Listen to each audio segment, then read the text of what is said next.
But everything, he got everything of ours because he could keep stealing for us with the tax system. He keeps stealing from us daily, raising the fares on the bus. The Europeans constantly stealing our attention with his advertisement and billboards.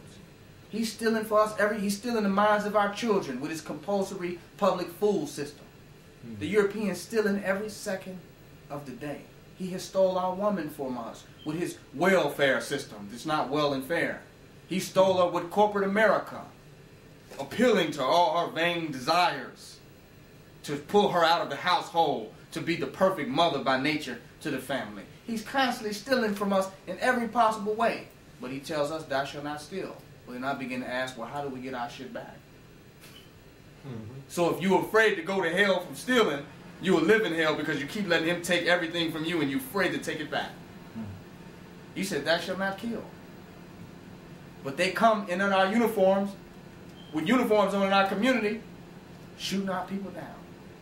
Constantly locking our people up. Executing people. Putting them on death row. For stuff they're not even sure whether they did it or not. John Burge. Come on. The John Burge dude. Correct. Just torturing people and just putting them on the death row. He's killing us all the time, wholesale. But he tells us thou shalt not kill. Literally. Then he says, thou shalt not commit adultery. But you with the woman that he stole from you, she don't even want to have no children. So if you're smart, you'll be adult enough to go get with a woman who will bear your seed so your generation won't die. But he say don't commit adultery. Don't be an adult. Come on. Don't be an intelligent enough adult to weigh shit out and say, well, if you're not going to do this, then I'm going to need another sister to do that. I'm going to need help. Isn't that logical? Isn't that how you mathematically weigh stuff out? But he says, no, don't commit adultery. Stay with the woman I have completely control over her. And be faithfully and loyal to a woman whose mind I have got. How are you going to be loyalty to somebody that's loyal to a white man? That means your loyalty through her, she is a conduit to channel your loyalty and your devotion to the white supremacist infrastructure. Yes, come on now. But he says, thou shalt not commit adultery. Don't be an adult and figure this shit out. Be a child. Because only the meek shall inherit the earth. Wisdom come out the mouth of babes. When y'all seen a baby with some wisdom? Come on now. He got us inside of his technological system. So my point is, we have to let loose the fear. Some people afraid the nation build. Oh, if we nation building, the white boy gonna get us. The white man is after us, and he can hear everybody's cell phone, and he got everybody's cell phone tapped, and he can see you through your TV, and when you turn your radio on, he listening to you. Let Lucifer. Let loose the fear. Scared the nation build. Some people don't want to leave the white boy's institution and infrastructure and leave his job system because they're afraid. What am I going to do? How will I make it? How will I live? How will I survive? Fearfulness. In the same area. If I quit my job, I'm going to hell. You understand what I'm making? The same type of fear is pervading and showing its ugly head in every aspect of our lives. And that fear must be let loose of. We must go beyond the fear that justifies us and keeps us in prison. That's the fear. The fear is what stops us from escaping, from using our rational minds to come to rational conclusions, to scientifically plot out and strategize our complete, utter, and absolute freedom. But in order to do that, freedom has to be loved that much. Because if you love freedom enough, you'll figure it out. You will. If you love freedom that much, then you will reject slavery so hard where you will be forced. They said necessity is the mother of all inventions. Say you want to be free. Project yourself into a necessary situation. And through the necessity of the situation, you will develop freedom. Y'all know what I'm saying? You will begin to construct freedom once you have burned the bridges of imprisonment. You have nothing left to do but to begin to construct your freedom out of this universe. Literally. We will find a way. They say, well, there's a will, there's a way. many of us don't have the will for anything but white supremacist institutional structure. But if we let it go, if we let his institution go because we love freedom that much, we'll begin to see a God rise up out of us. God don't come out of us by sitting around making affirmations, affirming it with God, writing thousands of books talking about how we God. God does not, that's not how God is seen when you step up out of the mere mortal circumstances. When you step out the circumstance of being a weak human being, of being vulnerable, when you step out of that circumstance and step into another circumstance, then that's when the reality and the realization of God manifests. Y'all don't know what I'm saying, man. Y'all don't hear me. You can't sit in an environment, in a rehab center. You know they got rehab centers when your body is all broken down and they got to help bring you back. So they got all these machines and everything hooked up to you, and they're trying to walk you down this little thing like a walker to help rebuild your body. You can be on that walker all day long. I'm God. I'm God. Going down that walker. Working on the machines. Can barely move your legs. I'm God. I'm God. But you know, no matter how much you say that, it ain't till you step out of the rehab when you see how much God you are. Y'all know what I'm saying? We got God rehab centers with a whole bunch of people in there talking about I'm God. But all the time they're on walkers, on crutches. Crutch of this and a walker of that and a wheelchair of that. Literally. But they claiming I'm God. But I'm God in a wheelchair. I'm the God of crutches. We saying step out of the rehab. What's the point of being God if you are inside of a codependent Babylon or Babylon? Why? How are you God if you act as though you have no other option or choice but to exist within that reality? How are you God? I literally asked that. One minute you're God, and the next minute you're saying I can't, but if, and but. Wait a minute now. But if, and but. Wait a minute, God. Are you really God? Why don't you just leave that alone? So, well, you can step out and we can do this and we can build this and there's a way we can do this and we can manifest that. And then, but if, and I, but maybe, and still. And but I'm not, I think. can't. I don't think. Wait a minute, God. I don't know. If you're God, one thing. Either you're consciously creating slavery as a God, or you refuse to be free. It could be only one or the other.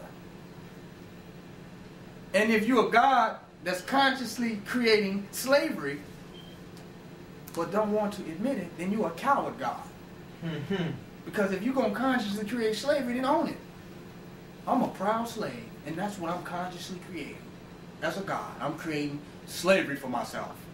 I'm God who came to take on the form of a slave. Just like Jesus got on the cross, I'm going to come and get on the cross of a slave. As a God. They say Jesus was God. But what did God do? He got on the cross. And flung his arms out and they put nails in them. And he cried and wept and all this type of stuff, right? And then that God looked to a mystery God and said, Lema, lema, leba, sabani, why have you forsaken me? So God took on an image less than himself and wrote the script of existing and living as a slave. Do you see the point I'm making? So is this what God is doing today?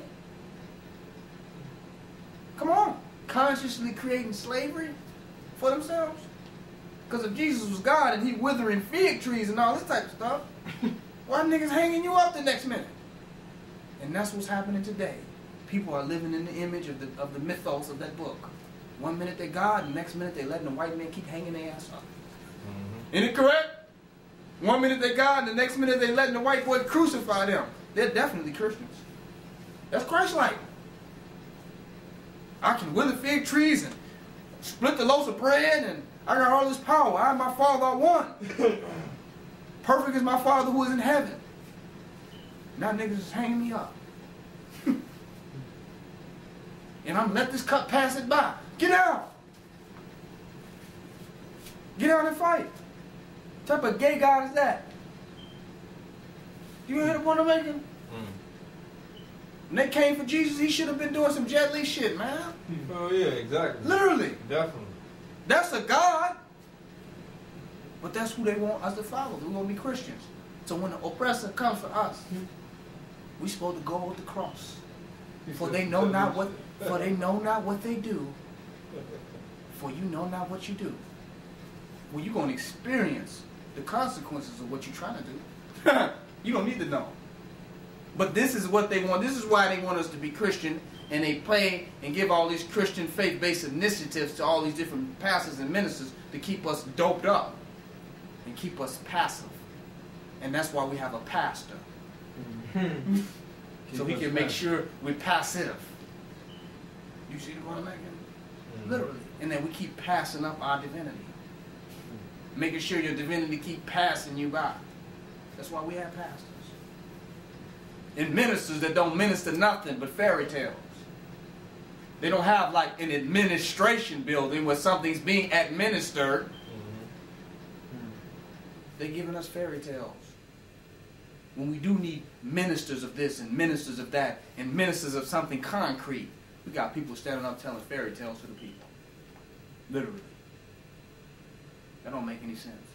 So my point is, we got to give up the spookisms that make us cling to any of these religious doctrines and not realize the divinity of who we are, and we're not able to use our intelligence to discern what is necessary for nation building, to really apply analytical thought. Because you can't really be scientific and have an analytical thought and then go and say, well, Mickey Mouse said.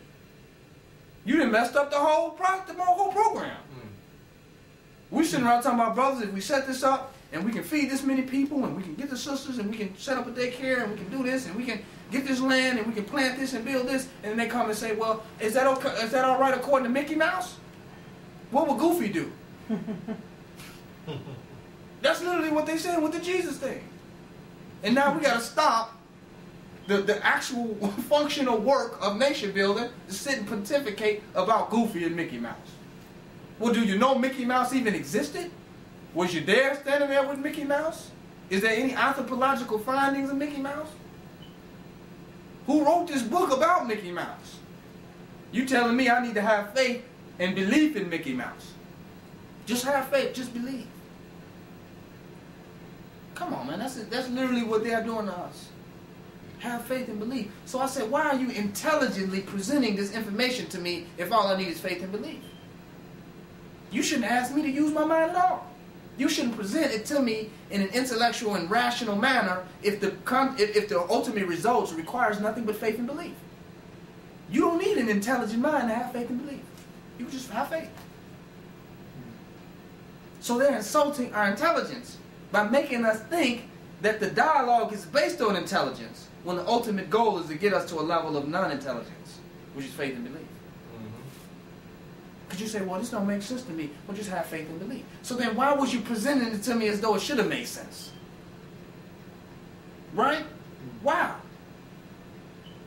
Because it's a contradiction in and of itself. 100%.